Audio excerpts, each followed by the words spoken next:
प्रार्थना तो वो होती है, एक घर में यदि किसी को पत्र लिखते हो, चिट्ठी लिखते हो, पत्र को यहां से वहां पहुंचाने में एक डाकिये की जरूरत पड़ती है।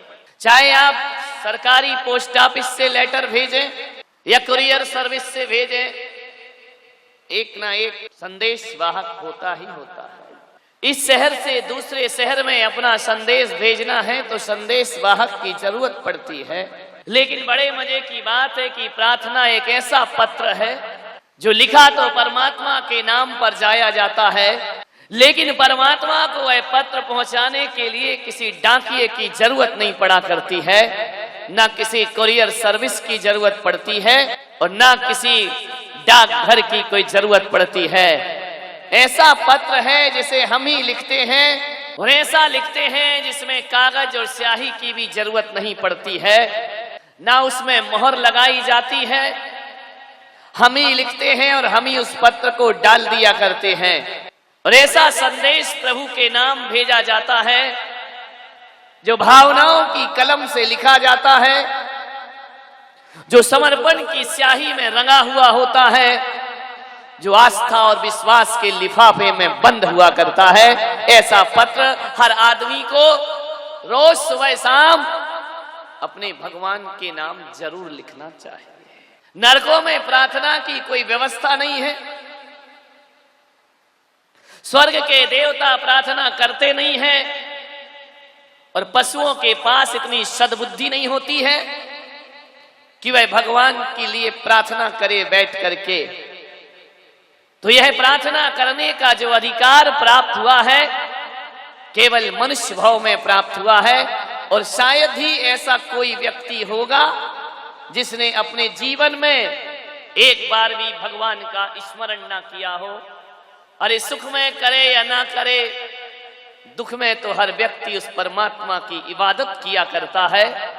अच्छे से अच्छे नास्तिक भी, अच्छे से अच्छे अधार्मिक लोग भी जब जीवन में कष्ट पड़ते हैं तो अपना माथा उस परमात्मा के चरणों में रख दिया करते हैं। ऐसा कोई ना होगा जिसने अपने जीवन में ईश्वर का स्मरण ना किया। और जो लोग ईश्वर का स्मरण करते हैं, जो भगवान का सुमरन करते हैं, भारत का अध्यात्म कहता है कि जो सुमरन करते हैं उनका सुमरण हुआ करता है और जो सुमरन नहीं करते उनका सुमरण भी नहीं हुआ करता है। इसलिए सुमरण करना है तो सुमरन करना बहुत जरूरी है। कलयुग केवल नाम आधारा, सुमरी सुमरी उतरे भव।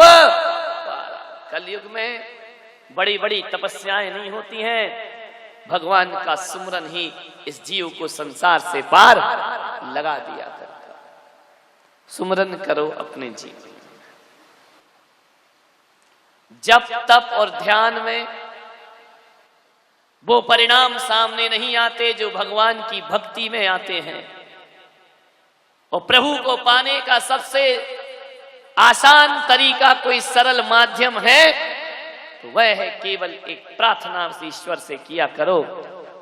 जो प्रार्थना करते हैं उनके प्राणों में भगवान वसा करते हैं, उनकी धड़कनों में ईश्वर वसा करता है। जो प्रार्थना करते हैं उनके जीवन में ऊर्जा का संचार हुआ करता है। जो प्रार्थना करते हैं उनके अंदर सकारात्मक सोच पैदा हुआ करती है। जो प्रार्थना करते हैं उनके भीतर विल पावर पैदा हुआ करती है। आत्मशक्ति को जागृत करने का कोई अच्छा सरल और सहज मार्ग है तो अपने ईश्वर की इबादत हुआ करता है। इससे बड़ा कोई मार्ग और इससे आसान कोई रास्ता दुनिया में नहीं हुआ करता। इसलिए रोज इबादत किया करो।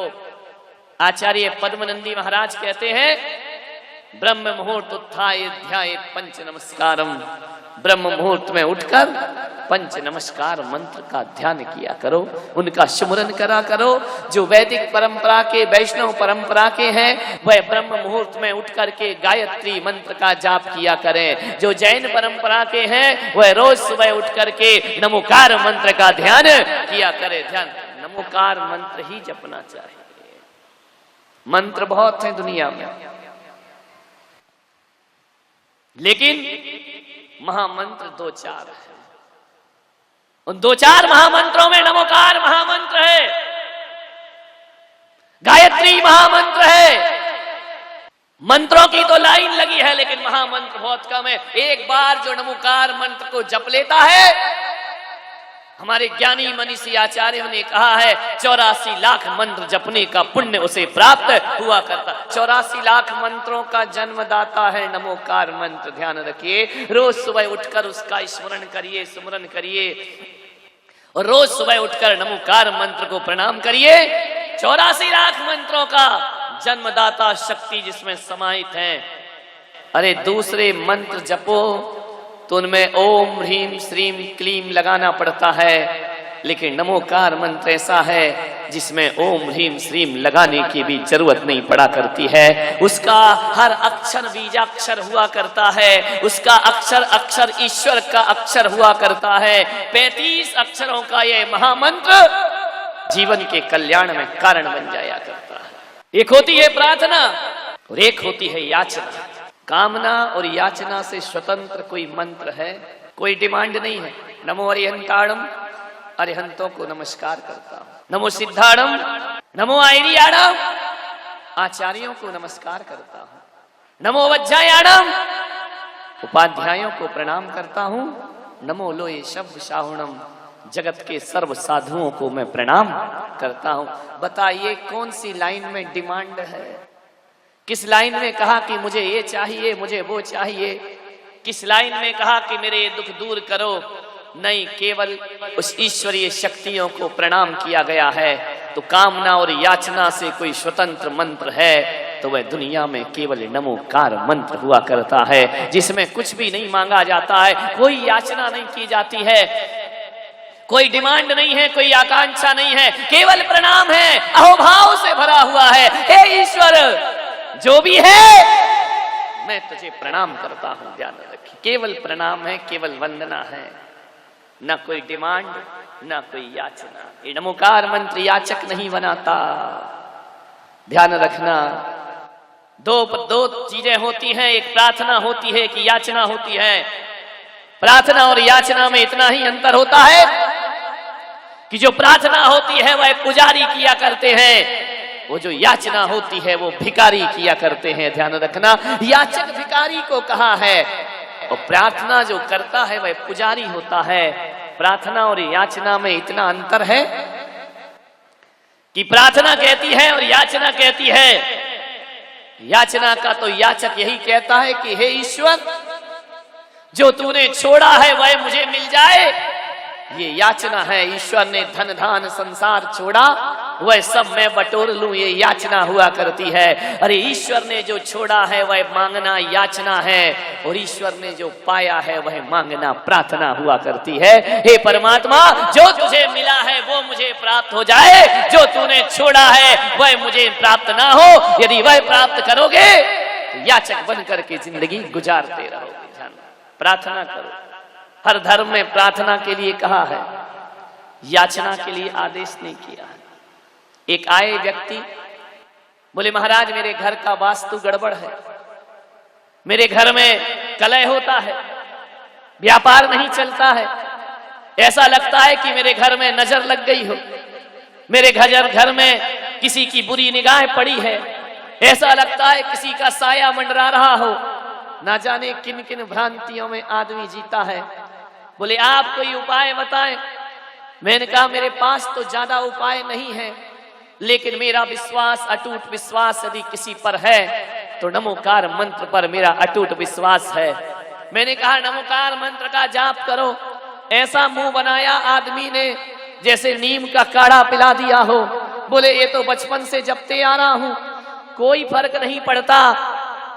ध्यान रखना, जब कोई मंत्र हमारी आदत बन जाता है तो फिर उसमें मन नहीं लगा करता है। आदमी को नया नया मंत्र चाहिए, आदमी को नई नई स्तुति चाहिए, आदमी को नए नए भगवान चाहिए, नए नए गुरु चाहिए।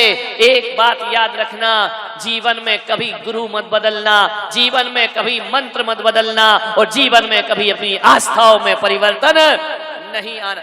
एक बार जुड़ गई तो जुड़ गई। ध्यान रखना कि जो बार बार माला मंत्र और गुरु बदलते हैं, इनके जीवन में कभी भी सार्थकता नहीं होती। तुम तो ऐसे हो गए कि राम जी ने नहीं सुनी तो श्याम जी की पूजा शुरू हो गई, श्याम जी ने नहीं सुना तो विष्णु भगवान को पकड़ लिया, उनने नहीं सुना तो महावीर स्वामी को पकड़ लिया। आए दिन तुम भगवान बदलते रहते हो।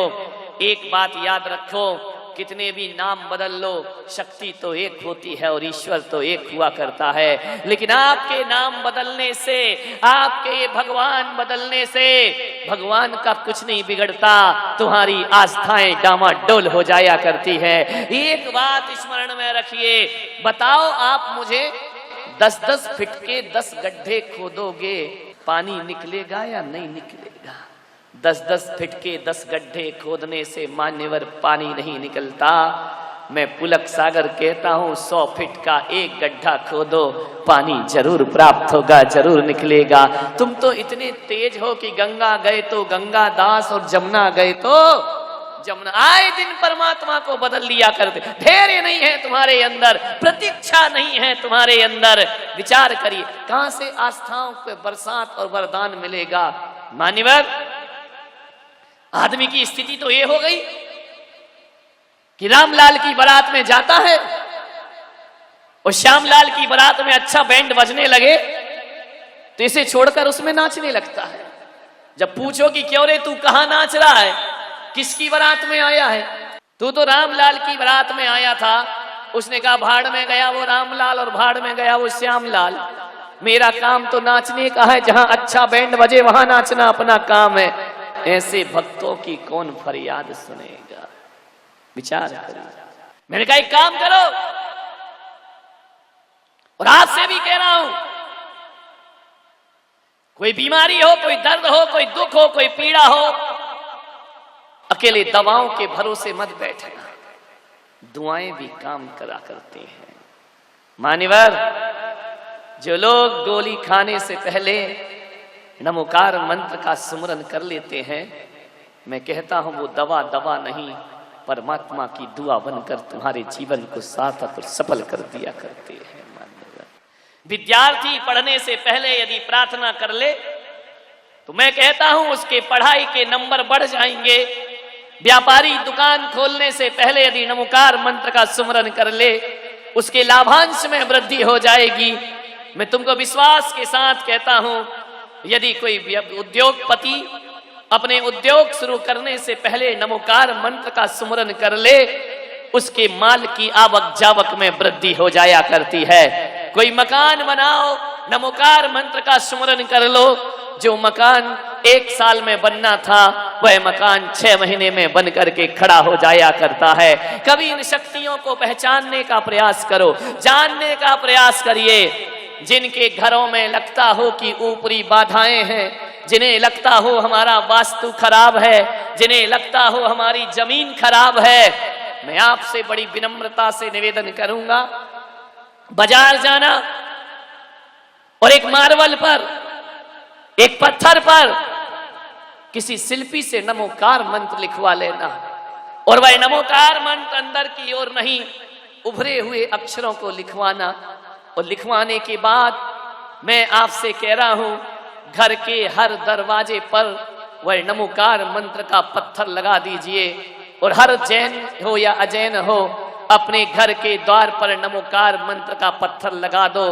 दुनिया की कोई भी बुरी नजर तुम्हारे घर में प्रवेश नहीं कर सकती है। कोई शक्ति बुरी तुम्हारे यहाँ आ नहीं सकती है, कोई आसुरी शक्ति तुम्हारे यहाँ प्रवेश नहीं कर सकती है। मान्यवर, जो भी शक्तियां आएंगी नमोकार मंत्र से रिफ्लेक्ट होकर के वापिस लौट जाया करती हैं। इतनी शक्ति नमोकार मंत्र में हुआ करती है।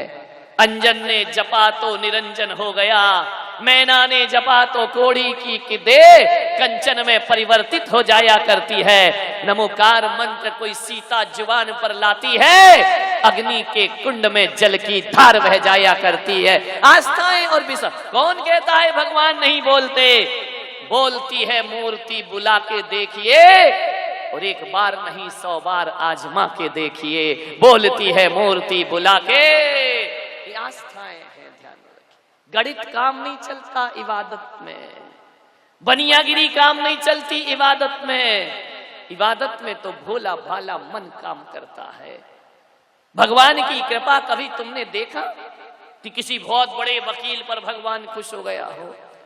बहुत बड़े डॉक्टर पर भगवान खुश हो गया हो, बहुत बड़े IAS IPS अफसर पे भगवान खुश हुआ हो। अरे ग्वालियर वालों, भगवान डिग्रियों पर खुश नहीं हुआ करता है। बहुत बड़े धनपति पर भगवान खुश हो गया हो, भगवान इज्जत और शोहरत पर खुश नहीं हुआ करता है। भगवान की कृपा डिग्रीधारियों पर नहीं, भगवान की कृपा तो किसी भोले भाले पर वर्षा करती है। भगवान की कृपा तो उन पर बरसती है जिनका मन पवित्र हुआ करता है, जिनका मन सच्चा सरल और सीधा हुआ करता है। सहजो बाई को जानते हो आप, नाम सुना होगा, भक्ति परायण सहजो बाई। अनपढ़ गंवार कभी स्कूल नहीं देखा, अनपढ़ों पे रीझ जाता है भगवान, क्योंकि अनपढ़ों के पास गणित नहीं है, अनपढ़ों के पास लाभ हानि नहीं है, अनपढ़ों के पास चुनाव नहीं है, अनपढ़ों के पास कोई चॉइस नहीं हुआ करती है, कोई प्रतिस्पर्धा नहीं हुआ करती है। अनपढ़ तो भोले भाले हुआ करते हैं। और अभी तक मैंने देखा है तो भगवान या तो किसी सूरदास पर रीझता है, भगवान या भोली भाली मीरा पर रीझता है। अभी तक तो इतिहास में यही सुना है, भगवान किसी चंदन वाला का उद्धार कर दिया करते हैं। भगवान जब भी रीझा है भोले भाले और मन की और पवित्र सरलता भरे मन पर। सहजो बाई जंगल जाती, विठल विठल विठल विठल और कुछ नहीं, रात दिन विठल विठल का ध्यान करती। कंडे बीन रही है सहजो बाई, जंगल में पशु चरने जाते और कंडों को इकट्ठा करती, अपने विठल के लिए भोग बनाती। कंडे बीन रही थी सहजो बाई। बीनते बीनते अचानक तूफान आ गया, इतनी तेज आंधी आई, इतनी तेज तूफान आया कि सारे कंडे सहजो बाई के उस तूफान में उड़ गए। सहजो बाई खड़ी खड़ी देख रही, और भी कंडे बीनने वाली महिलाएं वहां पर। तूफान शांत हुआ, सहजो बाई ने कहा, बहनों जो मेरे कंडे हैं मुझे वापस दे दो, तुम्हारे कंडे तुम ले जाओ। महिलाओं ने कहा, पागल है क्या, अनपढ़ गंवार कहीं की, कंडों पर कोई नाम लिखा है क्या, तेरा कंडा और मेरा कंडा। सहजो बाई ने कहा, मैं तो केवल अपने कंडे लूंगी, दूसरों के कंडों में मैं हाथ ना लगाऊंगी। लोगों ने कहा कि कैसी पागल और बावली हो रही है, कंडों पर कैसे पहचान बनेगी, ये तो गाय के गोबर के कंडे हैं, इस पर कोई नाम नहीं, निशान नहीं। सहजो ने कहा, सब कंडे इकट्ठे कर लो, मैं अपना कंडा उठा लूंगी, कौन सा है। बोले, देखो तो गांव की गंवारी, ये कह रही मैं अपना कंडा पहचान जाऊंगी। बड़ा मजाक बनाया लोगों ने उसका, बड़ी हंसी बनाई उसकी। सहजो ने कहा, तुम घबराओ मत, मैं अपना कंडा पहचान जाऊंगी। सारे कंडे इकट्ठे हुए, सहजो बाई कंडा उठाती, कान में लगाती, ये कंडा मेरा नहीं है। दूसरा कंडा उठाया, कान में लगा, हाँ ये कंडा मेरा है। लोगों ने कहा, कैसी पागल हो गई, ये कान में कंडा लगाती है और कहती है ये मेरा कंडा, ये उनका कंडा। कहते हैं सहजो बाई ने धीरे धीरे अपने सारे कंडे इकट्ठे कर लिए। बोले, इन कंडों पे हाथ मत लगाना, ये मेरा कंडा है। लोगों ने कहा, कैसे पता चला ये तेरा कंडा है।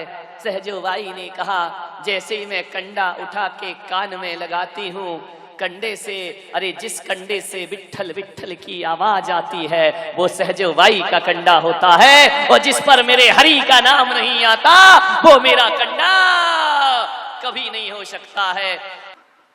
ऐसी नाम में डूबी सहजो बाई, विचार करिए, नाम ही पड़ गया सहजो बाई। इतना विचारों का संप्रेषण था उसके भीतर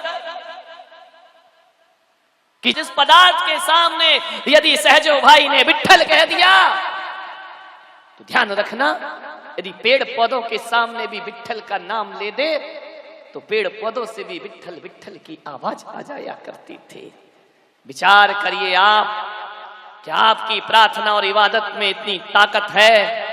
सोचिए, तुम्हारी प्रार्थनाएं तो मंदिरों से टकराती हैं, दीवालों से, और लौट करके वापिस आ जाती हैं। तुम्हारी प्रार्थनाएं परमात्मा तक पहुंचा भी नहीं करती हैं। हम दिल से नहीं पुकारते हैं, हम हृदय से नहीं पुकारते हैं, हम प्राणपन से नहीं पुकारते हैं। देखा नहीं, हमारी समाज में महिलाएं बगैर भक्तामर पाठ पढ़े पानी नहीं पीती हैं। 48 काव्य जब तक ना पढ़ ले, और जिन माताओं को पढ़ना लिखना नहीं आता वो दूसरों से भक्तामर पाठ सुनती हैं, फिर भोजन ग्रहण करती हैं। लेकिन एक पढ़ रखा है, रट रखा है, जिंदगी भर भक्तामर पढ़ते हो। जहां तक मैं सोचता हूं कि मानतुंगाचार्य ने जिंदगी भर भक्तामर पाठ नहीं पढ़ा होगा, ना उन्होंने प्रतिदिन उसका पाठ किया होगा। जीवन में एक बार उन्होंने पढ़ा, और एक बार पाठ पढ़ते हैं भक्तामर का, और 48 तालों को तोड़ करके, जंजीर को तोड़कर बाहर खड़े दिखाई दे, जेल की सलाखों को तोड़ दिया करते हैं। एक बार पढ़ करके सुनिए। और आप जिंदगी भर पढ़ते हो, ताले तो छोड़ो, आज घर जाना, दरवाजे बंद करना, कुंडी लगाना और खोलना मत, एक एक काव्य पढ़ना। कुंडी टूटना तो छोड़ो, हिल जाए तो भी समझना कि हमने कोई भक्तामर पाठ, कोई फर्क नहीं पड़ता है। मानतुंगाचार्य ने जो भक्तामर पाठ रचा, वो वही भक्तामर अनुराधा पौडवाल ने गाया। शायद जितना मीठा अनुराधा पौडवाल ने गाया, उतना मीठा कंठ तो शायद मानतुंगाचार्य का भी नहीं होगा। लेकिन अनुराधा पौडवाल अपने कंठ से भक्तामर गा तो सकती है, पर कोई ताले तोड़ नहीं सकती है। और यदि स्वर ना हो तो भी मानतुंगाचार्य एक एक काव्य पढ़ करके एक एक ताले को तोड़ दिया करते हैं। प्राण जुड़े हैं, प्रार्थना से प्राण जुड़े होना चाहिए। प्राण नहीं जुड़े तो कोई प्रार्थना चमत्कार ना करेगी। हमारी प्रार्थनाएं तामसिक प्रार्थनाएं हैं, हमारी इबादत में भी दूसरों की भलाई नहीं है। एक बुढ़िया थी, उसकी पीठ में एक कुबड़ था, बड़ी दुखी थी। कुबड़ पीठ में रखकर घूमती थी सड़कों पर, और जो देखता था वो उसका मजाक बनाता था। जानते हो कुबड़ किसको निकलती है? पता है? जो लोग मंदिरों का खाते हैं उनकी पेट में कुबड़ निकलती है। जो धर्म का पैसा खाते हैं, जो ट्रस्ट का पैसा खाते हैं, जो लोग निर्माल्य भक्षण करते हैं, जो देव शास्त्र गुरु के द्वारा समर्पित द्रव्य को खाते हैं, अगले जन्म में उनकी पीठ में कुबड़ रख दी जाती है। ध्यान रखिए। इसलिए सब कुछ करना, भूखे मर जाना, दाल रोटी खा के जिंदगी गुजार देना, और ना मिले तो घास की रोटी खा के जीवन गुजारना।